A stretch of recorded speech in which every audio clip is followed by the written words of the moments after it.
Yung lower house, may panukalang batas. Alam mo, may yung GA, General Appropriations Bill. Meron din naman itong Senado. Pero hindi sila magkakatugma. Kaya ang ginawa ng mga yan, nag-bicameral committee, mga kinatawan. Pero hindi pa pwede yun. Mali yun. Dapat, kung hindi sila nagkakasundo, tumawag sila ng special session ng dalawa. At doon nila ayusin ang hindi nila pinagkakasunduan ng naririnig ng lahat. May nag-o-object, may sumasangayon, may nag-aamenda. Hindi yung maliit na kinatawan lamang nila na sila-sila lang ang nagdidesisyon. Unconstitutional talaga yan. Dapat buwagin na yan. Welcome back po sa Pilinfo TV. Once again, ang ating pong background ay napakagandang hagdang-hagdang palayan ng Ifugao. Suportahan po natin ang ating local tourism para masuportahan din natin ang ating mga kababayan dyan. Kung di pa ho kayo nag-subscribe, pakiclick na po yung subscribe button. Hit the notification bell para lagi kayong updated. Paki-follow din po ang ating Facebook page. Pag-uusapan po natin ngayon ang Bicameral Conference Committee. Sabi ng isang magaling na attorney, buwagin na daw yan kasi unconstitutional. Laban daw yan sa saligang batas. Kasi napakahaba ng proseso. Pinapatawag lahat ng secretary ng bawat ahensya. Ang daming inaabalang tao, pinupolitiki pa yan. Katulad ng nangyari kay BP Sara nung dinidinig yung kanyang proposed budget for 2025. Ginamit pa yun para palabasin na korap siya. Eh ang ending, magdedesisyon lang naman pala yung representative lang ng Senado at ng House of Representatives na mangilan-ngilan lang. At yun nga yung tinatawag na BICAM. At yung BICAM report, doon na yun na yung basihan para makagawa sila ng Government Appropriation Bill. Doon naman magbabase yung ating presidente at pag pinirmahan niya, yun na yung nagiging GAA or yung Government Appropriations Act. Okay, huwag na po natin patagalin. Panoorin na natin. Thank you, Attorney Sal. Sa ibang balita naman, kinumpirma po ni Senator Bato de la Rosa na yung mga blanco nga sa ipinasang Bicameral Conference Committee report kaugnay po ng 2025 national budget. Dagdag pa ng Senador, mindanali daw itong ipinasa. Si Jane Cudnita sa detalye. Pinatotohanan ni Senador Ronald Bato de la Rosa ang pagsisiwalat ni Davao City 3rd District Representative Isidro Ungab hinggil sa kontrobersyal na 6.3 trillion pesos national budget. Sa Basta Dabawenyo podcast interview kasama si dating Pangulong Rodrigo Duterte, dito nila hinimay na may mga blankong items sa Bicameral Conference Committee report na pinirmahan mismo ng ilang mga kongresista at senador. Sabi ni Senator Bato, minadali daw ng mga miyembro ng komite ang pagpapapirma sa naturang budget. Totoo yan. Ganoon talaga yung pagpirma nila sa BICAM. Minamadali nila. Pinapapirmahan kaagad na yung may mga blanco doon na yung mga halaga, no? Yung mga presyo ng mga project. May mga napag-usapang kasunduan na daw kasi ang Senado at Kongreso hinggil dito. Pero sabi ni Senator Bato, hindi raw ito sinunod ng BICAM Committee. Oo, hindi nga ako pumirma doon. Kaya nga ako nag-walk out doon sa BICAM noong umalis ako at hindi ako pumirma dahil hindi tinupad yung usapan namin. Na yung sa opening ng BICAM ay nagmanifest ako na kung pwede, give us ample time before we sign the BICAM report para ma-scrutinize natin yung contents ng BICAM report. But pagdating doon sa closing yung BICAM namin, pirmahan na kaagad. Hindi wala pang kopya na binigay sa amin. So sabi ko, paano ako makapirma na hindi ko pa nabasa?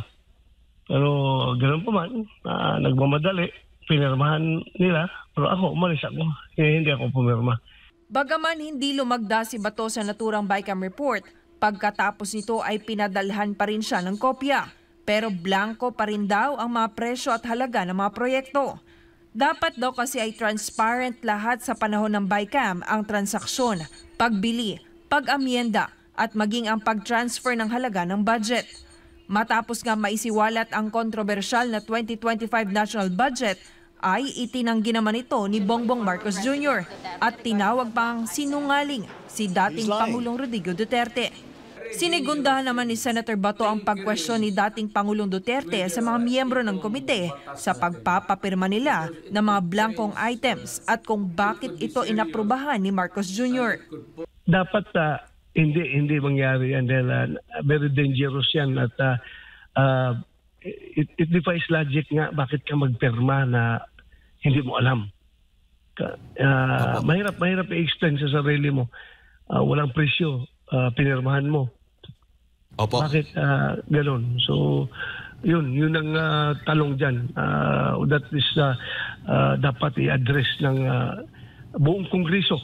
Hindi lang ng House of Representatives, kundi pati ng Senado.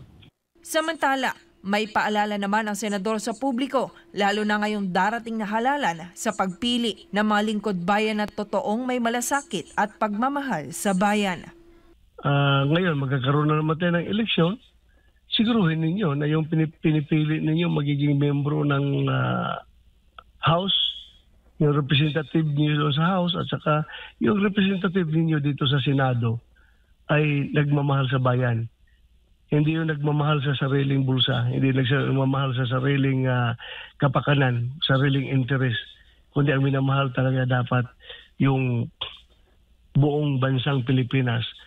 Ito si Jane Cognita, inyong citizen correspondent nag-uulat para sa Diyos at sa Pilipinas nating mahal. Sinabi po mismo ni Senator Bato na yung mga blanco, yung mga items sa BICAM report sa 2025 at mismo yung mga Makabayan Block sa Kamara, may isang congressman doon nagsabi, pinatotohanan niya yung report na yon, yung sinabi ng dating presidente. Ano sasabi mo doon, Attorney Sal? Balikan po natin saglit yung video nung si Raul Manuel kung saan kinumpirma nga niya na may mga blanco. May nakita ring mga blankong items sa BICAM report ng 2025 budget si Kabataan Party List Representative Raul Manuel. Importante raw na malaman kung sino ang naglagay ng mga blankong ito. Nasa frontline ng balitang yan si Marian Enriquez. 14 na blanko. Ito raw ang nakita ni Kabataan Party List Representative Raul Manuel sa kanyang pagbusisi ng niratipikahang kopya ng Bicameral Committee Report para sa 2025 National Budget. 8 sa mga blankong ito ay sa ilalim ng opisina ng kalihim ng Department of Agriculture. May 2 rin sa Bureau of Fisheries and Aquatic Resources, isa sa Philippine Coconut Authority, isa sa National Irrigation Administration at 2 sa Unprogrammed Appropriations. Aminado siyang dismayado at ngayon lang ito natignang mabuti kahit pa noong December 11, 2024 pa ito isinalang sa plenaryo. Ilang minuto lang din daw kasi bago ang ratification nang bigyan sila ng kopya nito. Very disappointing to know doon na yung BICAM report na nakarating sa mga mababatas na niratify ng House at ng Senate ay may mga blank. Giit ni Manuel, importanteng malaman kung sino ang naglagay ng halaga sa mga blankong ito. Sa batas sa falsification of legislative documents, maaaring makulong ng hanggang 6 na taon at multang hindi bababa sa 1.2 million pesos ang gagawa nito ng walang otorisasyon.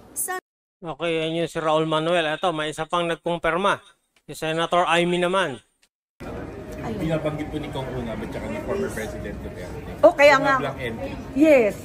Talaga, yun ang dahilan kung bakit umalma nga ako at tuluyang hindi ako pumirma. Kasi natatakot ako sa mga blanco-blanco at kulang-kulang na mga datos.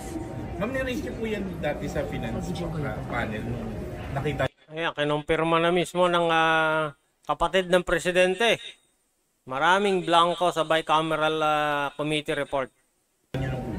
Nabanggit niyo po ba sa mga kasama niyo? Bakit may mga blanco? Nag-privilege speech nga ako eh. Andun sa privilege speech ko, oo. Pinag-usapan ko na nga yan. Akala ko maayos. Ayun. Is it highly irregular na may mga pinipirmahan na blank? Pero alam mo, 2 magkaibang dokumento ang tinutukoy nila. Yung isa, yung BICAM report na talagang blanco at kulang-kulang ang datos. Yung isa naman, yung GAA, napuno na ng mga numbers. Kompleto na yon. Hindi naman siya blanco. Nako, ang tanong, sino nagpuno ng mga numbers? Sa BICAM daw dapat, may numbers na yon, may figures na bago pirmahan. Kung ang executive of office or office of the president na naglagay ng mga figures diyan, bawal na daw yan. Blanco, yung GAA mismo na napirmahan. Yung gulat-gulat yung BICAM kung bakit nakalusot na may mga blankong amounts. Ma'am, yung enrolled bill, nakita niyo po ba yung enrolled bill? Oo naman.